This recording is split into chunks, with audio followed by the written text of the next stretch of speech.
Are you ready? It's late. I'm up. The game is over. Welcome, everyone, to an all-new Downright Sports. I'm your host, the Notorious Sports critic, Brent Reed. We are here on Monday. It was initially going to be straight up a recap show, and then I realized it just makes more sense. Let's just do a whole show. So, buckle up. Welcome to all new Downright Sports. If it's the first time you're ever watching this show, just know it's a show for all sports fans, as it is constructed by a sports fan, the most underground sports show out there, if you will. I coined that. I did. I'm proud. Check the show out everywhere. We'll get back to that in a second. So, tonight is April 4th. It's the first Monday. I don't know how the college championship, I think it's always like the first Monday of April. But in any case, it appears to be, well, it doesn't appear to be. I think I was looking for words there. All right, give me a perspective. So anytime the national championship game is, there are no NBA games. It's kind of like, I don't know if they do that on purpose, but it's pretty much, hey, let's not, give those guys their night. But tonight, two teams, two college royalty, two blue bloods, if you will. In one corner, that team out of North Carolina, that team with those colors, as Dusty Rhodes would say, those Carolina colors, if you will, the Tar Heels, the North Carolina Tar Heels, UNC, Chapel Hill, for all of you out there, took on the Kansas Jayhawks, basketball royalty. For in one corner, a coach, a first-timer, could win his first ever championship, his first year. Hubert Davis could make it happen. It's only been done 5 other times. And then in the other corner, the head coach of Kansas, could he win his second? Bill Self, could he win his second when he won his first in 2008? Been the head coach there since 2003, and it came down literally to the wire. What was the story? So, no spoilers. If you missed the game, sucks to be you. So this is what happened. Kansas took on UNC, and Kansas won, beating UNC 72-69. The game, if we're going to tell the story of the game, and meant to touch. So for those of you watching back on Facebook, thank you so much. But let me just let you in on a little story. So I, your good friend, neighborhood Spider-Man Brent Reed, I don't just sit in this chair and talk. Oh no, there's notes for days as I watch the game. I'm not flicking through. Last show I did, I was flicking through papers. I got a paper cut and it hurt. It hurt. All right. Joining the show is my man, Eric Montgomery. Tell me how UNC is trash. Well, they're trash because they're UNC, and I'm a Duke fan, so clearly, that's how. It's like Boston is trash. The Red Sox, abysmal, to my prestigious and untouched Yankees. They're just, holy. Now, UNC, without a question, since Eric made me go on this tangent, UNC is, you have to respect the program.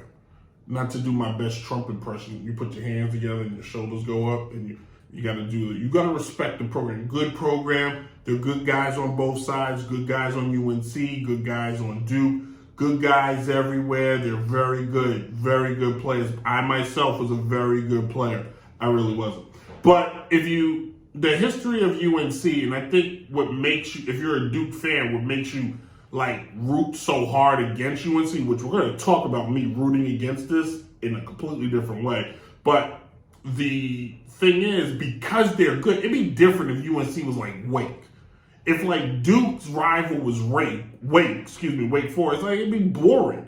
But when you got a team like UNC with the history of Hall of Famers from coaches to players, Like it's what's the word? It's a professional dislike or some crap like that. You know what I mean? I just got a text from my man Q who said at least UNC lost. You're right, Q, except I lost $200 tonight. We'll talk about that in a second. Anyway, so the storyline of this game was such. It looked like off opening tip-off, like UNC was emotionally drained from the Duke game. If you go back and those of you that live under a bubble, UNC and Duke faced each other for the first time ever in the tournament and in the Final Four, no less. But in any case, it started out Kansas off the rip. We're going to take care of business. We're going to feed our bigs. We're going to run. Like, if you go back, like, UNC was like, let's do this. And Kansas like, nah, we're going to run this. And then on defense, Kansas's defense was so strong. And now Ramsey has joined the show. What did he say? Y'all out your minds. We've been playing all these years, showing up. Best program, period. Oh, Ramsey, I'm glad to see you join the show. Ramsey, I miss those days of us just, you talking your crap. You know what's sad? The years we were in college, UNC won a championship and Duke didn't. So I have no leg to stand on. I really don't. And it makes my heart hurt. And it's sad. Anyway, back to the show. So, if you look at initially, Kansas looked like they were just going to go to work. Kansas with their big men down in the post looked like they were going to take care of things. But what Kansas, I think, wasn't expecting was that UNC's bigs are just as good, and they just had to settle down and get things going. All right. So we're going to just jump into the end. When UNC loses Babcock, that was it. The moment UNC was getting ready to take said lead, Babcock was driving to the basket, and even Allie, who we're going to talk about, my fiance, tying for the bracket almost. She picked the champion. She ain't watched the game all year. She picked the champion, but she got the gift by just sleeping next to me. She gets the gift. But when Babcock drives to the basket, you could tell that was a drive of purpose. He was taking that ball. He was looking for that leg because the defense had played him soft on that possession. And that possession is where? Get to the notes.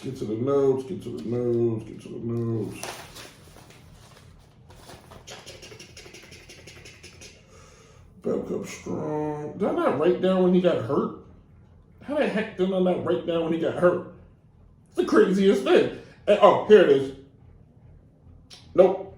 Yeah. Anyway, it was like seconds on the clock. Anyway, Babcock gets hurt, goes down. He didn't play a great game tonight either. He went 3 for 13, 15 points. It was okay. He didn't have where he got most of his points was in foul shots.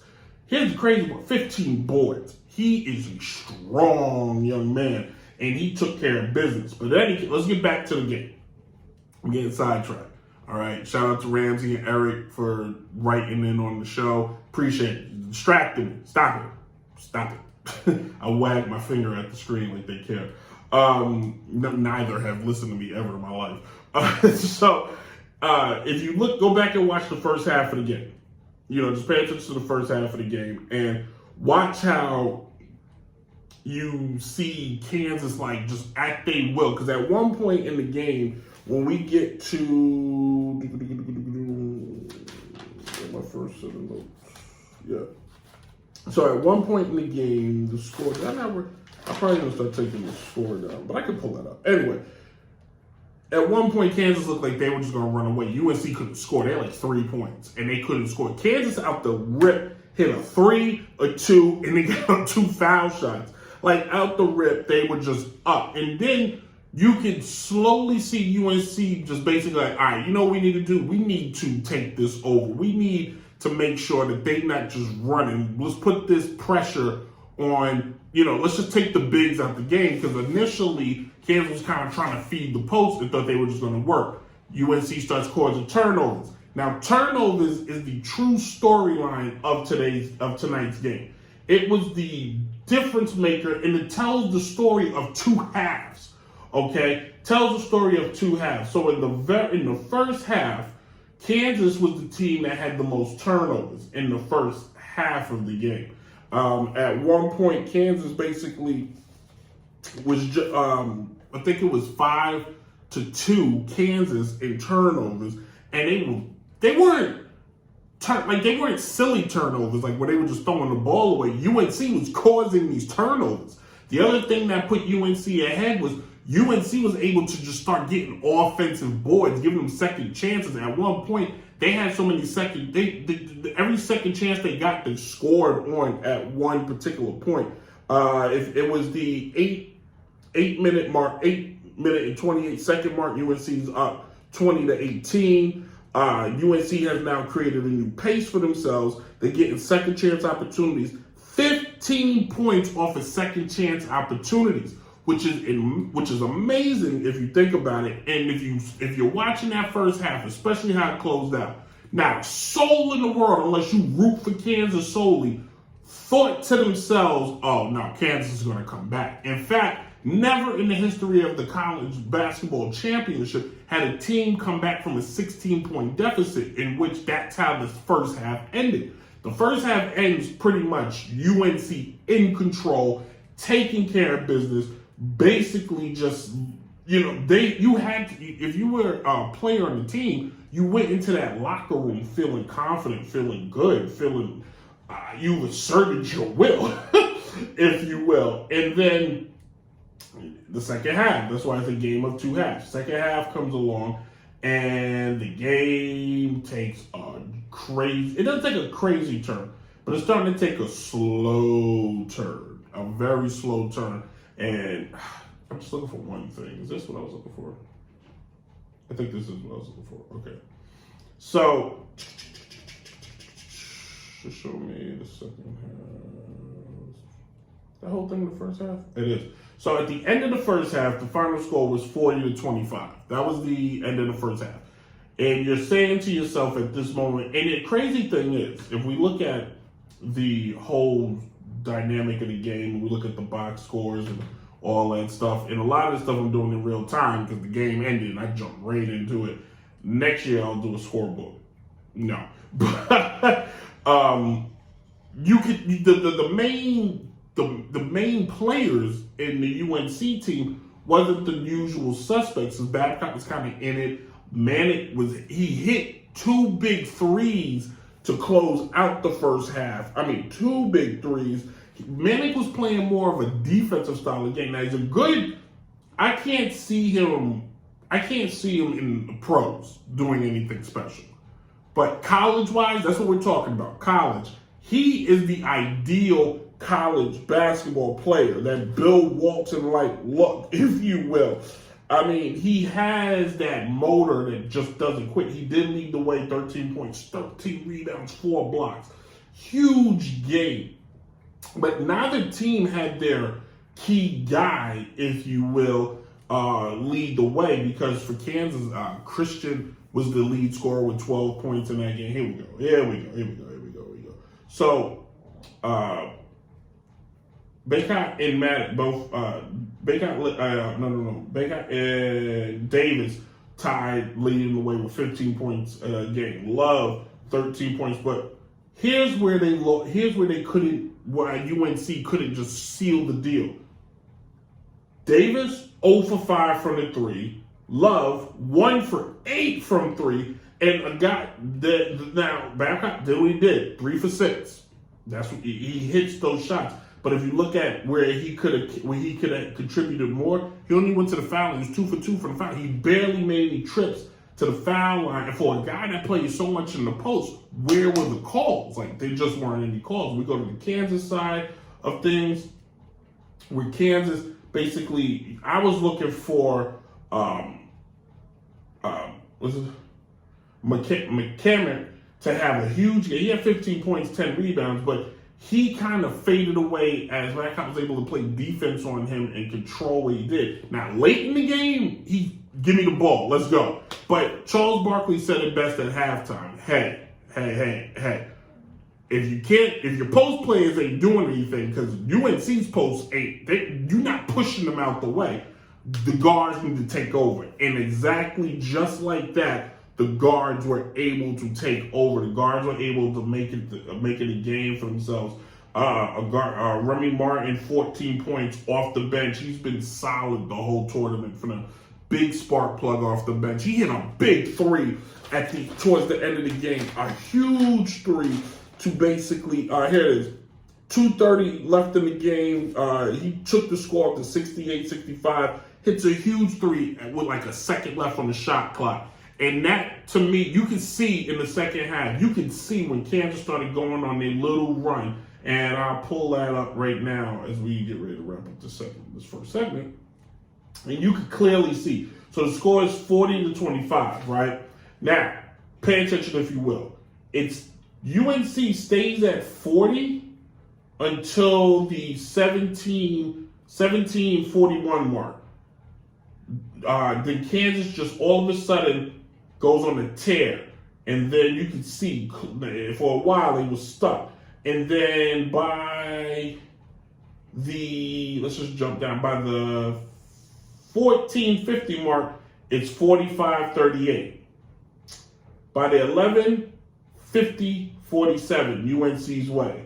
And then it went to a 1-point game after Jalen Wilson hits a foul shot. Oh no, Kansas was up by then. Sorry, I skipped something. So Kansas ties it at 10:30. Abaje hits his free throws, tie ball game.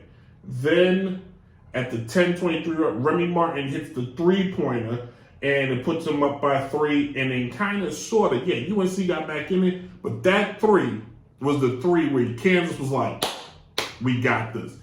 At the end of the game, what struck me so much was the fact that UNC all of a sudden kind of got frantic. Now, yeah, they lost Bacot, and they lost their best player offensively, even though I think Davis.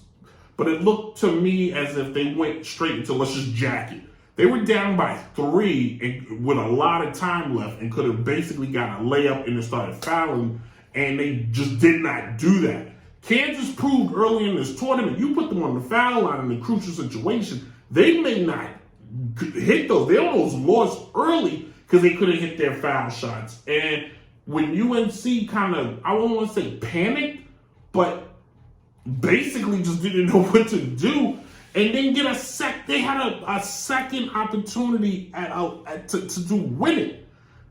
The game is pretty much over. Allie walks in and she's like, oh my God, like, what is happening here? Is the game over? And I'm like, the game's over. It was 4 seconds left or something like that. And I went out to go get the coffee so I can stay up to do the show.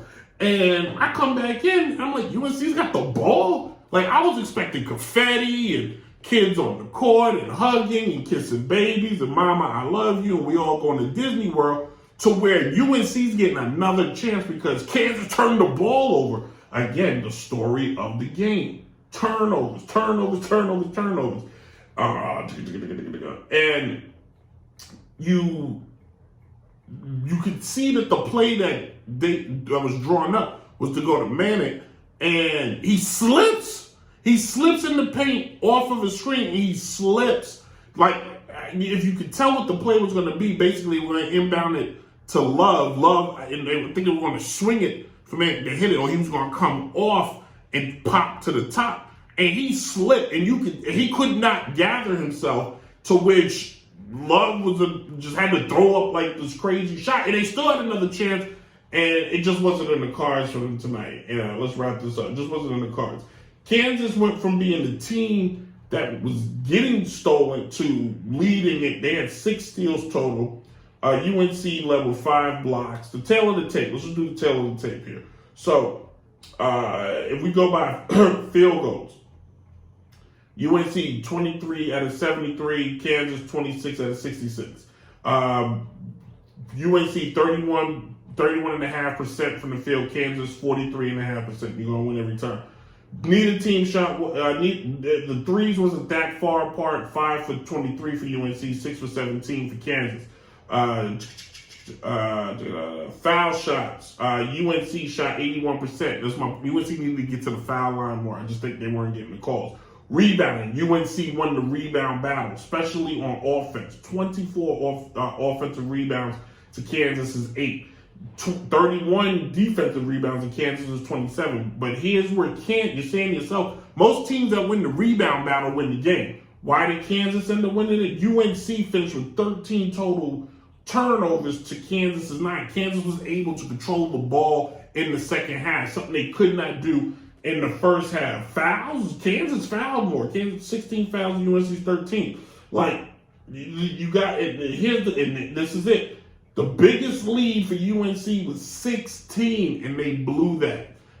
There's no need for these guys on this team, on this UNC team, as much as it's going to ill me to say this, but there's no need for them to feel down on themselves. There's no need for them to feel disappointed. You should hurt because you lost, but you weren't supposed to be here. Why? I know this.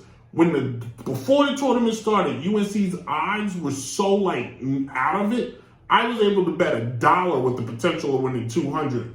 And I should have cashed out before the game started because I would have walked away with $62. But instead I was like, let it ride. And it didn't happen. So, yeah, I'm a little butthurt because out of all the teams I thought could win it, all the teams that you could bet money on, none of them were going to win.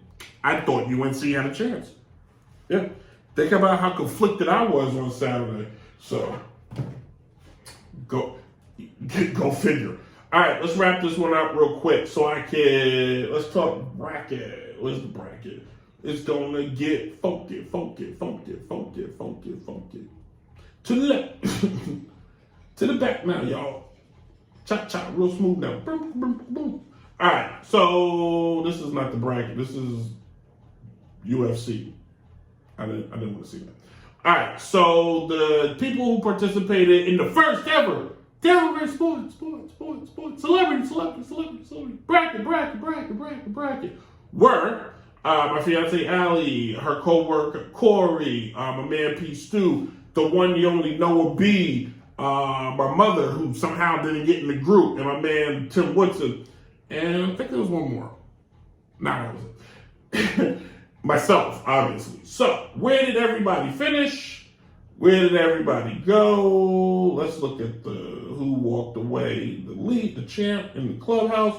So the winner was Corey. He won the whole thing. But right behind him was my fiance who watched 0 games this year. And she picked her bracket. She finished 98.4%. Like, what just happened? Are you serious? I finished in 4th. I'm not happy at all. Anyway, this is Notorious Sports, and